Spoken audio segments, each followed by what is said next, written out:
Hello friends, welcome back to our YouTube channel. आज हम आपके लिए वीडियो लाए हैं on high value transactions that may come under scrutiny in income tax.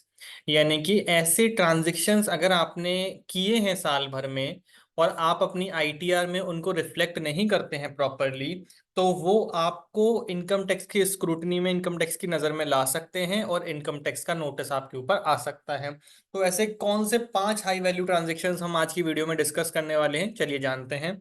चलिए वीडियो को शुरू करते हैं। The misconception that cashless transactions are less traceable by income tax department has arisen due to the increasing prevalence of such transactions. This belief is incorrect. Bank and other financial institutions notify the income tax department of transactions surpassing a specified threshold. तो क्या कह रहे हैं कि भाई cashless transactions income tax department को कम पता चलते हैं, ऐसा हम लोग सोचते हैं।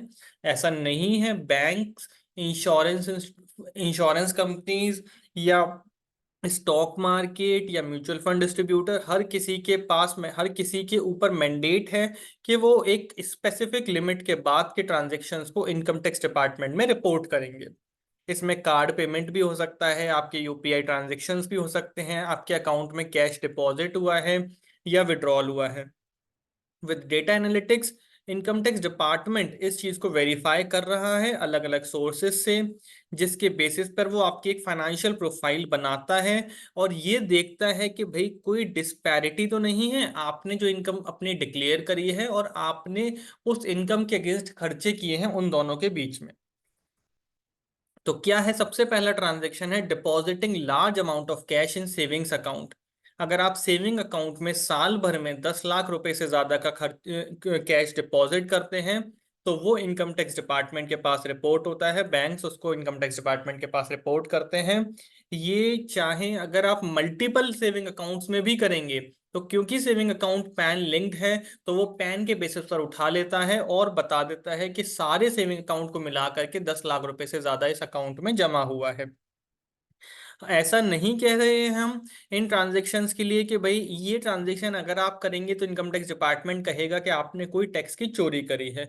लेकिन स्क्रूटनी आ सकती है इनकम टैक्स डिपार्टमेंट से अगर उस ट्रांजैक्शन को आपने अपनी आईटीआर में प्रॉपरली कैप्चर नहीं किया है या फिर वो आपकी डिक्लेयर्ड इनकम से मैच नहीं करती है।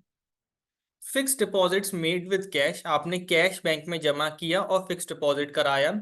तो अगर आप साल भर में 10 लाख रुपए से ज्यादा का फिक्स डिपॉजिट कैश के थ्रू कराएंगे, तो वो इनकम टैक्स डिपार्टमेंट को रिपोर्ट होता है।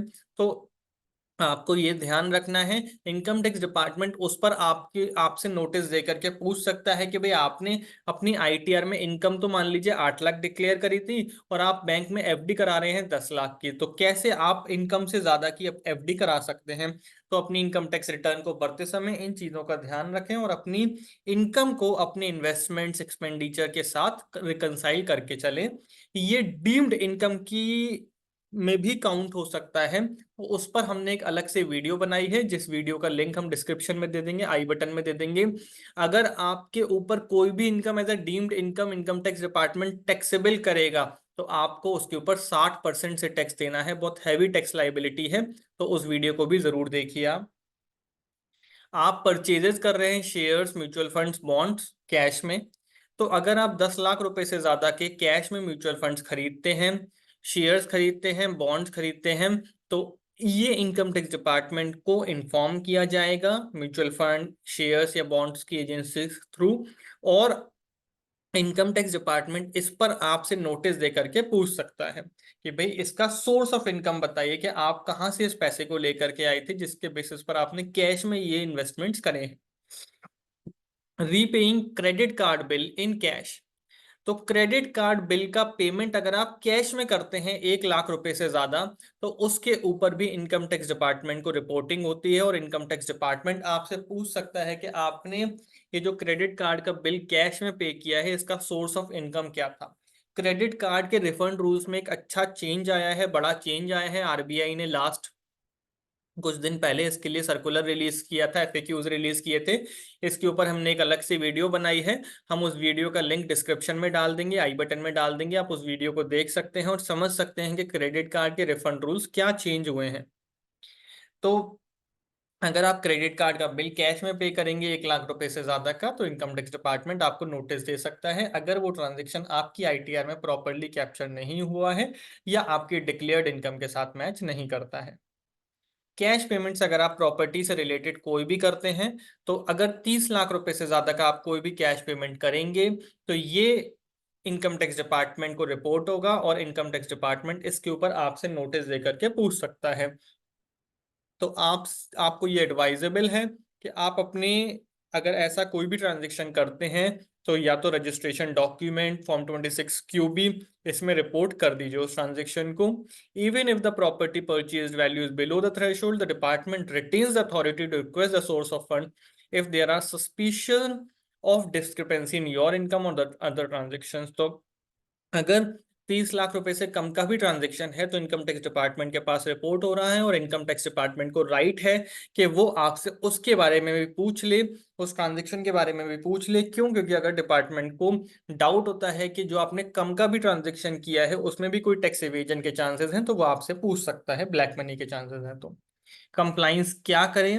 One needs to ensure compliance with tax regulation to avoid penalties and investigation. Proper documentation substantiating the source of fund including bank statement and investment record is crucial while addressing the queries of the income tax department।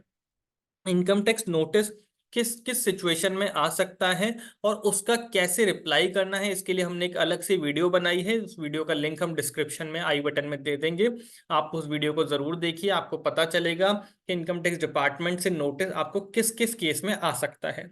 Tax experts knows the importance of aligning tax returns with income and expenses to prevent any query of the income tax department. Transparent disclosure of financial activities ensure compliance, fostering a culture of accountability and integrity in financial dealing। तो it is advisable कि आप एक qualified tax expert के साथ अपनी return file करिए, क्योंकि वो आपको बताएगा कि कैसे सारी कंप्लाइंसेस आपको अपनी आईटीआर में करनी है। तो ये एक हमारी छोटी सी वीडियो थी उन हाई वैल्यू ट्रांजेक्शन्स पर जो इनकम टैक्स में रिपोर्ट होते हैं और आपके ऊपर उसका इनकम टैक्स का नोटिस आने के चांसेस होते हैं। आप हमारे चैनल @पर्सनल टैक्स को सब्सक्राइब कर सकते हैं इस तरह की वीडियोस के नोटिफिकेशन सबसे पहले पाने के लिए। हमारी वीडियोस अगर आपको अच्छी लगती हैं तो लाइक कर सकते हैं, कमेंट में बता सकते हैं कि आप हमसे और किन टॉपिक्स के ऊपर वीडियोस चाहते हैं। Thank you very much.